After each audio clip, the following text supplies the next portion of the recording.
Hey guys, Kaylin at Open Mill Farm, and this is my new chicken coop. My other ones are getting rough, and we're doing some moving things around on the farm, and so I had to have a new one. And this will be for a breed of chickens that I raise that we call the zombie apocalypsers. For the time being, everybody's going in here, but eventually it'll be just for the zombie birds.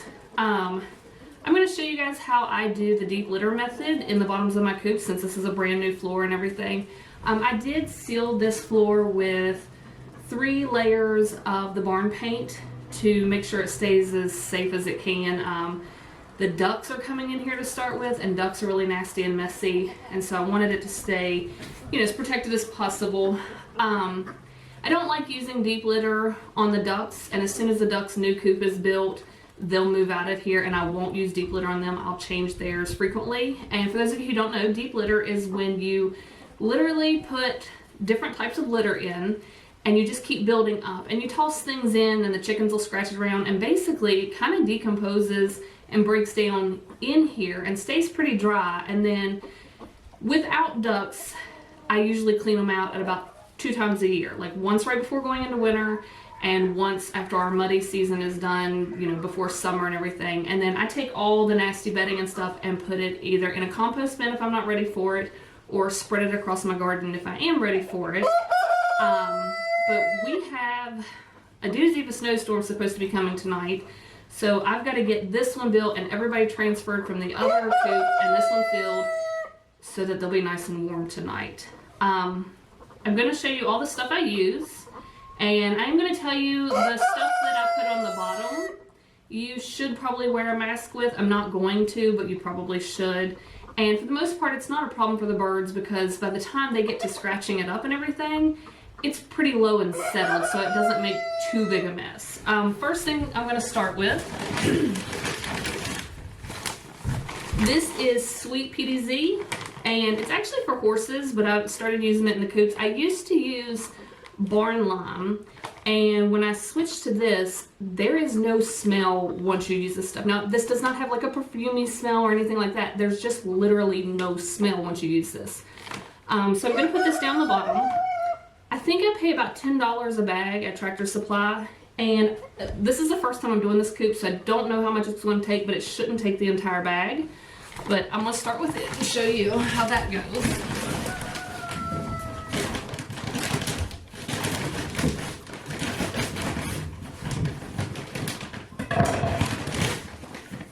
And I'll show you, this is what it looks like. It's little granules. It says it comes in powder too, but I've never found the powder, just the granules at mine. And you just kind of spread it around. I'm going to toss the bedding out.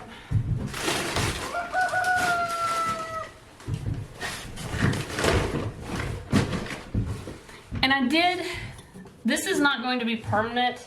I'll do a different one later, but you can see this it's just a piece of wood out of the garage, but I'm putting this here so that the chickens don't kick out all the bedding and everything. Eventually I will build something nicer and neater to keep the bedding in, but for tonight this is going to have to work. Okay,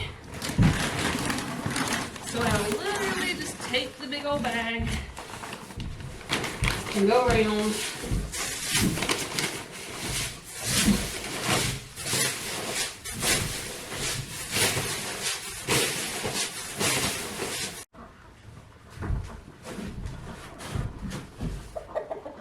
My camera's acting up, so I'm probably gonna have to piece all this stuff together. I don't know where it dropped off at. Maybe after showing you the floor thing. I don't know. But this is the sweet PDZ, and you just pulse it. And I don't do a super thick layer of this. Sweet PDZ is just, I think it's a clay actually. And I've seen people use these if you do the, they call them poop boards under the roofs. And I've seen people fill it with this and then just use a kitty litter scoop to scoop out the chicken poop. I may eventually do that, but for the time being, like I said, we've got this snowstorm coming. So I'm just trying to get everybody in here as quick as I can.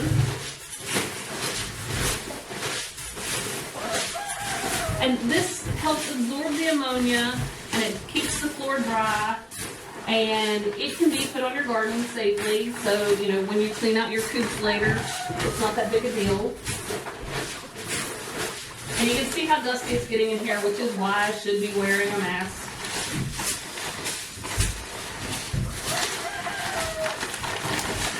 Okay, I'm gonna show you about how much of that I put down, and hopefully not screw my camera up again. Okay, so you can see, I mean, it's just a fine layer of it. And then next, if my camera doesn't mess up, okay, next is a layer of Diatomaceous Earth. And I've got the big bag. And I think I paid $25 for this at Tractor Supply. This is food grade, so it's not, you know, a problem if the chickens peck at it or anything. Same with the PDZ. They've never, to my knowledge, eaten it, but it's supposed to be safe if they do, everything I've read. But this is the Diatomaceous Earth. And a lot of people use Diatomaceous Earth in their dust baths for their birds and mix it with, you know, soil and stuff like that, and it helps with lice and mites and all that kind of good stuff. But I put it in the bottom of my coops because it is a desiccant, and so it will absorb a lot of the moisture. Now this one gets really messy. The PDZ does not leave much powder on you. The Diatomaceous Earth is really fine and really dusty. So when I do it, I go close to the ground just to kind of cut back on the amount of dust, you know, in the air. And I always, when I do the other coops, I kick the birds out so that they're not in here until after the dust is all settled.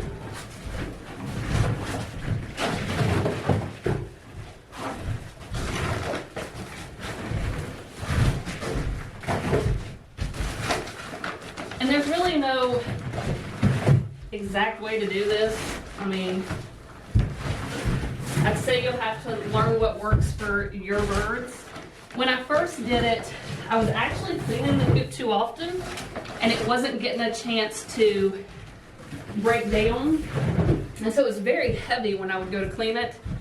The way I do it now, by leaving it set for a while, it's super light. Like, you can shovel it out, and you know, it's not heavy and wet or anything like that. It's just, it feels about as heavy as potting soil, honestly. Okay, so that's the Diatomaceous Earth, and I'll give you an idea about how much of it I use. Okay, so you can see I do it a little thicker, but again, I mean, there's the sweet PDZ, so it's not a super thick layer. Just enough to have it, you know, down there to suck up any moisture.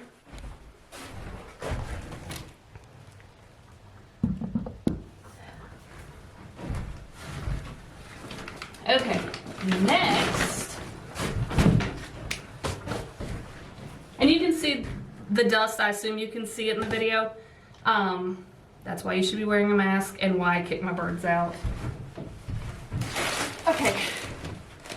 The next part is pine shavings, and I don't think it really matters whether or not you get flake, or fine. With the big birds, I don't have a problem using either. When I have little tiny chicks, I try not to use the fine because I've actually had them eat the pine shavings and choke to death on them. So when I have little babies, I use the big flakes. And this is pretty self-explanatory. You just dump it.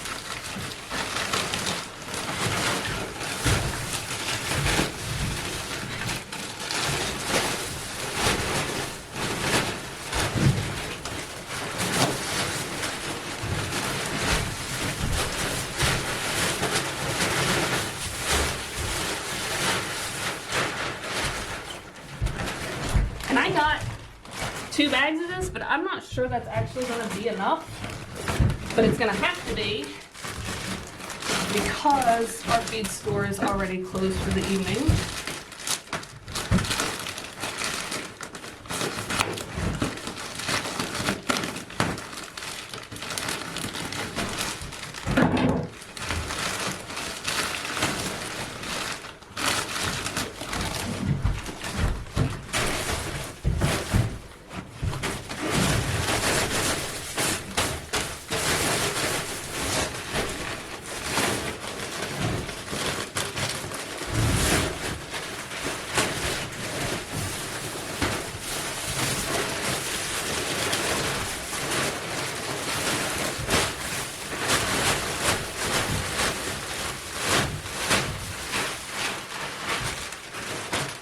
Okay.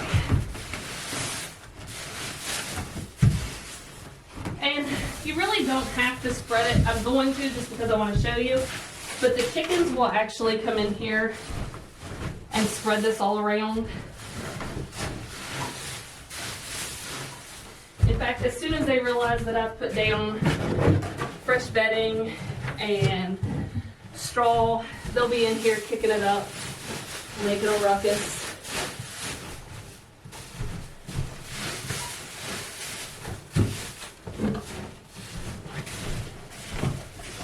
Okay, this was not enough bedding for this new coop, but I'll show you how thick I like it. So when I'm starting,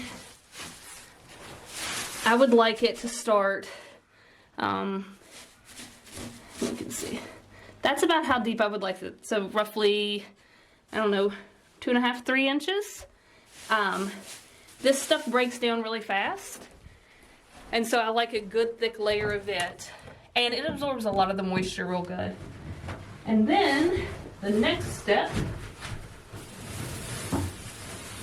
is just straw. I don't like hay. I prefer straw. Straw holds the heat better, insulates better. I don't feel like it clumps up the way that hay does.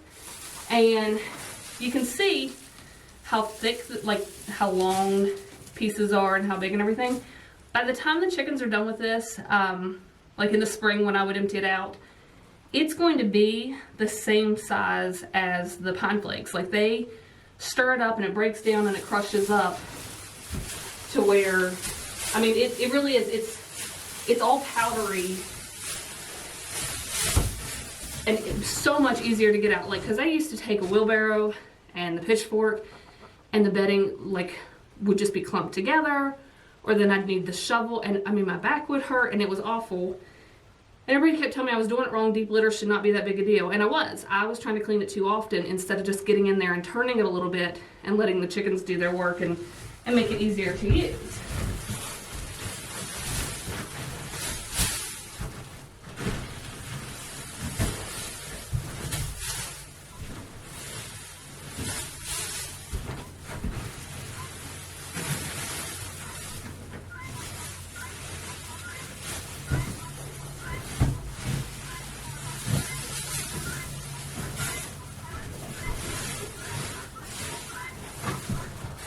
Alright, I've got to find the other piece of baling twine. Chickens are bad about if you leave baling twine or the strings that go in your feed bags, they get them stuck around their feet, something awful, and then they get hung up somewhere. So it's important to dig those out and make sure you've got both of them. And I have a tendency to say baling twine. You never know when you might need to tie something up. So there's often pieces of it in my pocket, in the truck, in my wagon, in my garage, pretty much everywhere. But this is about how deep I like the straw starting out.